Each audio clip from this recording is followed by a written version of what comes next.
Hello, magandang araw po sa inyo lahat. It's a vlog day. So, nandito po tayo sa Urban Decao, Ortigas. By the way, ako nga po pala si Marlon. Yan. And kung naghahanap po kayo ng condo na most affordable, dito lang po yan sa Ortigas. Yung mga young professionals, yan po yan. Yan po yung magandang pag-investan. Napakaganda. Anyway, so kaya tayo nag-vlog for this day is just to give you an updates dun sa ginagawa natin. And ito po kasi is is ongoing na project. And it started. Ano ba? Started. Anyway, nagsimula po ito noong 2019. Ang project na po ito before pandemic. Nag-start na po ang construction natin dito sa Deca. Medyo mapapansin nyo may konting ingay kasi nga ongoing pa rin, di ba?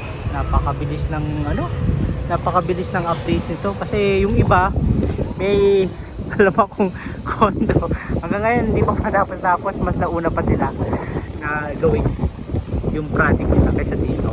Anyway, kaya ako naman nasabi kasi ang kagandahan dito is precast technology. Mabilis po siyang matapos. So kung ikaw is naghahanap ka ng condo na pag-investan, kasi I really suggest na investment ang gawin natin dito kasi it started at 3.3 million, diba? So sa halagang ganun may condo ka na.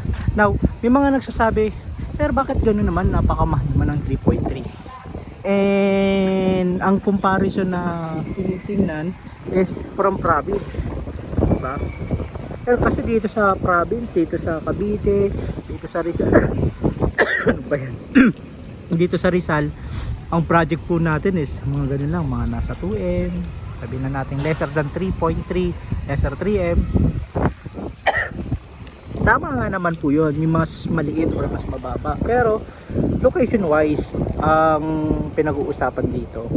And kaya naman mas mababa yung doon kasi nga ang zoning value niya is hindi naman kaparehas ng zoning value ng Ortigas. So yun, ang kagandahan dito sa Urban Decao Ortigas is yung pera po natin, sorry nag-uubo ko, and ongoing. Ayoko ng parang ayoko na yung edit diretso na natin para at least alam nyo na kung hindi man live, ongoing yung project, diba? So yan, after nito post na natin, diba, para makita nyo po kagad napakaganda ng project natin. So yung project po natin is ongoing. Ben yan, ongoing po yung project natin. Dati ang kiniklaim namin dito is magkakaroon siya ng parang man-made forest, which is ngayon ang yayabong na ng mga halaban at puno dito, tataas na Dati kasi maliliit pa lang yan, diba? Parang possible pa lang sila, pero ngayon sobrang ganda na Okay, so if ever na may mga question kayo dito sa project natin, mas maganda PM nyo ako. Mag-iwan po ako ng contact number ko at email address ko dun sa description box. So check nyo na lang po. O kaya naman mag-comment kayo. If ever na nakikita nyo interested kayo, comment down below interested. No? So pag-usapan natin, magsisend po ako sa inyo ng information. Pag-usapan natin to project po natin. So yun Ito pala siya, may letter siya per building. Yan, may letter siya. Ito yung KLM, diba? Yan siya. Napakaganda ng project natin. Napakalaki nito. This is 13 hectares. Ganun po yung laki nito. And yung amenities area po natin is 1.3. Yung laki na yan, 1.3. Yung luwag pa lang ng amenities area, malaki na siya.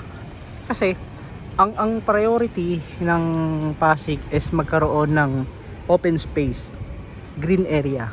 Kaya nga dati ang initial na project nito is ano talaga siya, parang halos buong site, buong location is ano na, building na. Ngayon ginawa ng government ng Pasig is inayos po siya. So ang sabi is kailangan magkaroon ng open space, which is ito yung open space natin. Kung mapapansin nyo, may mga telon yan kasi nagkakaroon po ng ano yan nagkakaroon po ng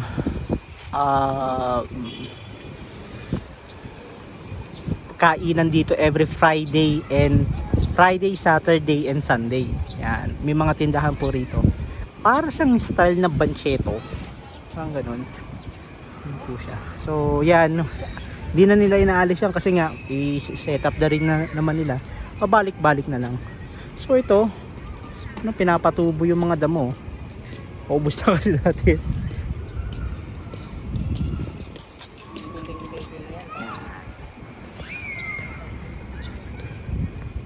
So, kung mapapansin nyo yung dito sa channel natin or dito sa video natin is more on ano lang tayo, more on project Urban Decoms Ortigas. Kasi nga, yun lang talaga binibenta natin. Diba? Yan lang siya. And kung mapapansin nyo rin po, if ever na nakita nyo, hindi ako masyado nagpo-post na regarding sa ibang topic. Mas inisip ko or mas sinabi natin na mas gusto natin mangyari na isa lang, focus lang tayo dun sa isa. Kasi ito, napakarami na nito eh. At saka ito, malapit to sa bahay. Diba? Malapit to. Kaya nga lakarin eh. Diba? So yan, merong children's playground. Yung patubo na rin yung damo. Pinapatubo nila yan eh. Kasi nauubos nga. Pag, diba, pag naglalaro ka, sobrang init. Yung iba namamatay yung damo eh. Yan, pinapaganda talaga nila. So nilagyan ng cordon para walang pumasok. Anyway, bazaar, ayun nga sinasabi natin kanina parang bancheto. Yun, may bazaar diyan. So every Friday, Saturday, Sunday may mga bazaar. Bazaar siya. Yan. Gawin natin pag may ganong event, ano tayo, mag-interview tayo.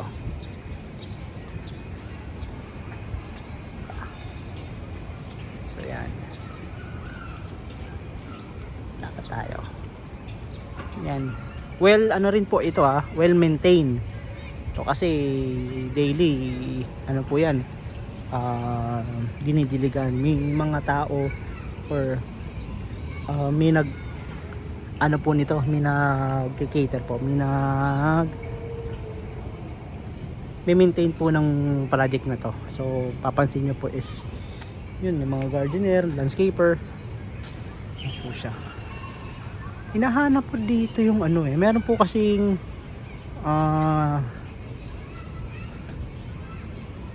parang sakura, cherry blossoms na endemic po sa Palawan na nilagay dito. Hindi ko lang makita kung nasaan siya. Pero somewhere lang po siya dito.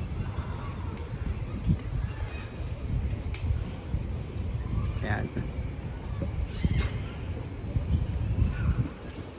Ito maganda So may mga isda siya. Dami na nila actually.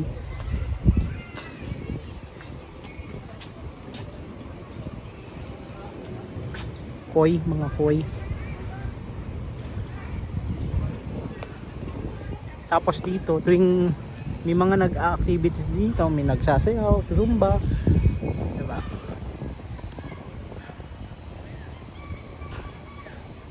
Yun, if ever na investor or ever na young professionals po kayo na nais or gusto mag-start na magkaroon ng sariling property dito sa Ortigas, I highly suggest na mag-usap po tayo.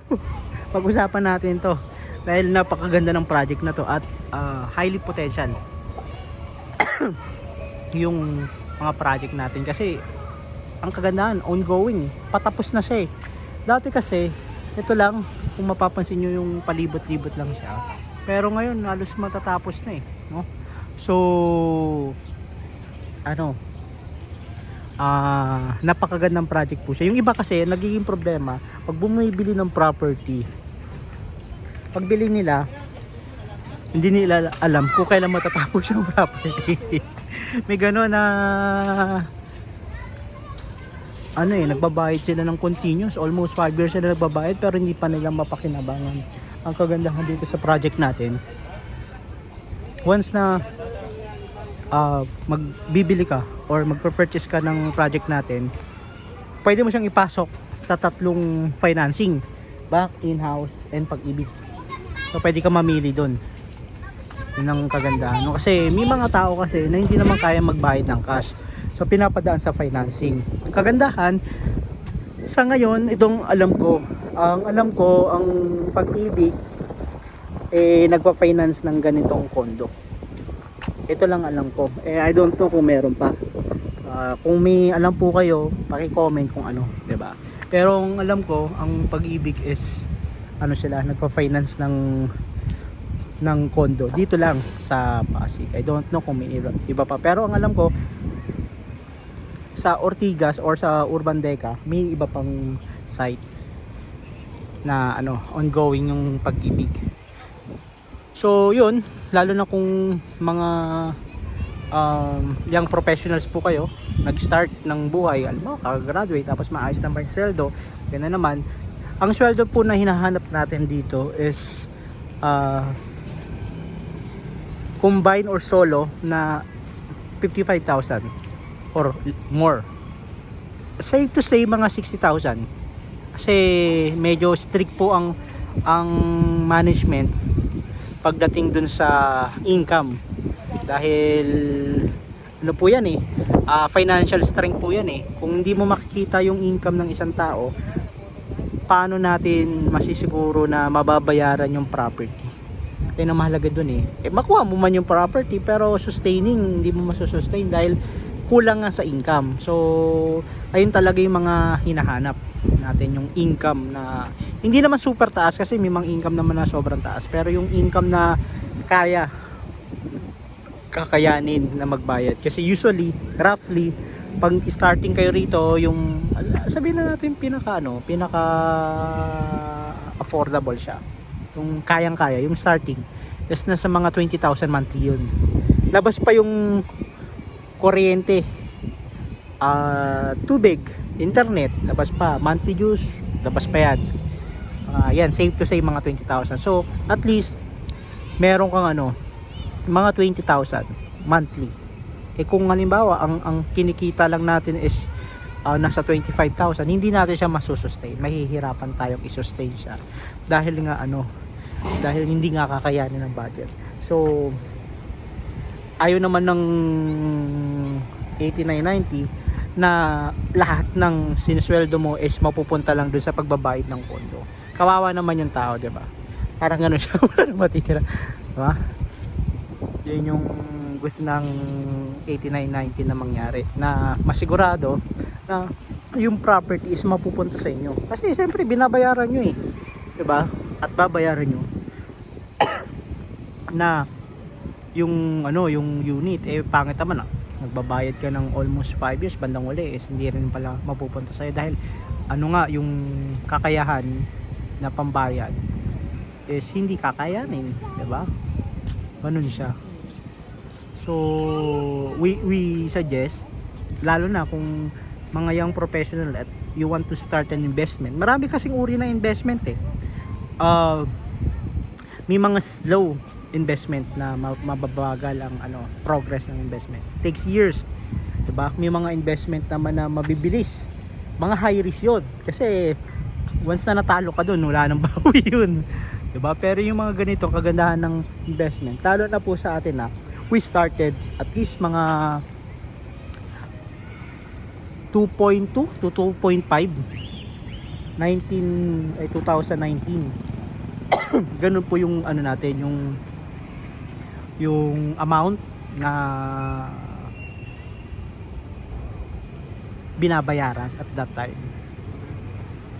Pero ngayon ang pinakamababa is nasa 3.3, almost 1 million or more than 1 million na po ang nag-increase So ano ibig sabihin nun? Yung talagang project po natin, it is always increasing. Hindi na po natin mapipigilan yan. Now, maraming factors bakit lumalaki, ba tumataas yung unit. Dahil una, zoning value, diba? So pag mataas yung zoning value, mas mataas. Tapos taxes, yan, tumataas po kasi yung taxes. So tumataas din yung value ng property. Marami po kasing maraming kinukonsider sa pagtaas ng isang property. Yun ang kagandahan naman dito. Yung nilabas mong pera initially, kasi maglalabas ka ng for reservation 10,000. Yan, reservation siya.